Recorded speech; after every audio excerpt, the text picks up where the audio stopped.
Hello, and thank you for joining me today. Well, this is the Thursday, April 10th edition of our video devotionals. Thank you so much for joining us today. Hope your Thursday is going well.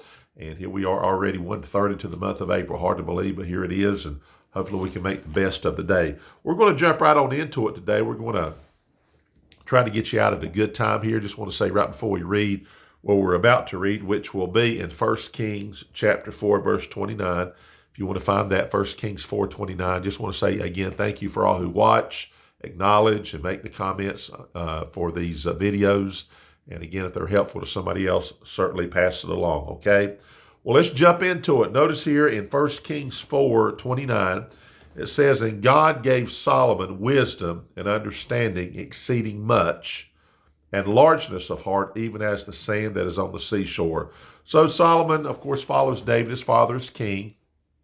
Solomon, in a dream, asked God for wisdom to rule the kingdom. He says, man, this is huge, it's massive, it's bigger than I am. And God says, you know what, I'm going to give you that.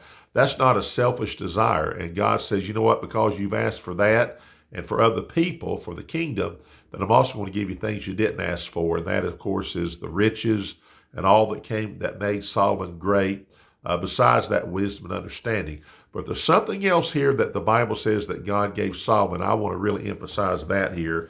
The Bible says there in verse 29, he also gave him largeness of heart. You know what that is? That's to be able to care for other people, to have the compassion, care, love, if you please. And I look at that, and have you ever met somebody maybe at church? Sometimes church, it stands out because you see people ministering to other people. As a preacher, I've seen other preachers when they preach, or the way they deal with people. I won't mention a name, but I was at a funeral not too long ago, and I noticed how this particular pastor was dealing with the people. I said, you know, I wish I was better at that than I am, and I really mean that. And I look at this and I say to myself, you know what? God gave Solomon the largeness of heart. So would it be certainly not wrong to ask this, but you know, just as Solomon asked for the wisdom, and that was the benefit of the people, then why don't we ask God for largeness of heart to also benefit other people? You know, if God gives us a largeness of heart for other people, then guess what? It certainly brings more attention to the Lord, that's for sure. And that's a good thing. It's certainly not a selfish thing. So that being said, if you find yourself wishing, notice other people that minister. I do believe having compassion and care like that, I believe it is a gift of God. I believe that. But also it doesn't mean that as we walk around and say, you know what, maybe I don't have that gift, we'll use that expression, that we treat people less than what they should be treated. I think God can give us a largeness of heart. I think it's a way of God saying, you know what, that's not for you, that's for others. So we're not going to be very long today, but as you pray today and as you meet people to say, God, give me a largeness of heart. And that in turn is going to help you help other people. It's going to help other people see the love of Christ, God's grace. You know, just like I call these video devotionals seasoned grace. And the Bible says, let your speech be always with grace, seasoned with salt. Well, you know what? God can give you that.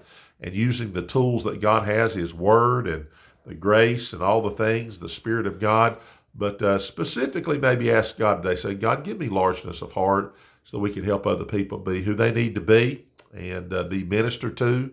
And Solomon was in great power. He could have said, you know what, and he probably thought this, I've got great power to unleash not only kindness and good things, but I could also do the opposite.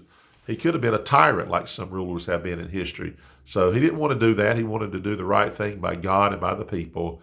And God certainly gave him the wisdom, the understanding, and the largeness of heart. And may we ask for that today. All right, well, we're just a little over 4 minutes. So giving you some time back from the normal 5 to 6 minutes we've been going. Have a great day, safe day, healthy. Lord willing, we'll see you back on Friday. And we'll be back in the book of 1 Kings. Thank you for watching.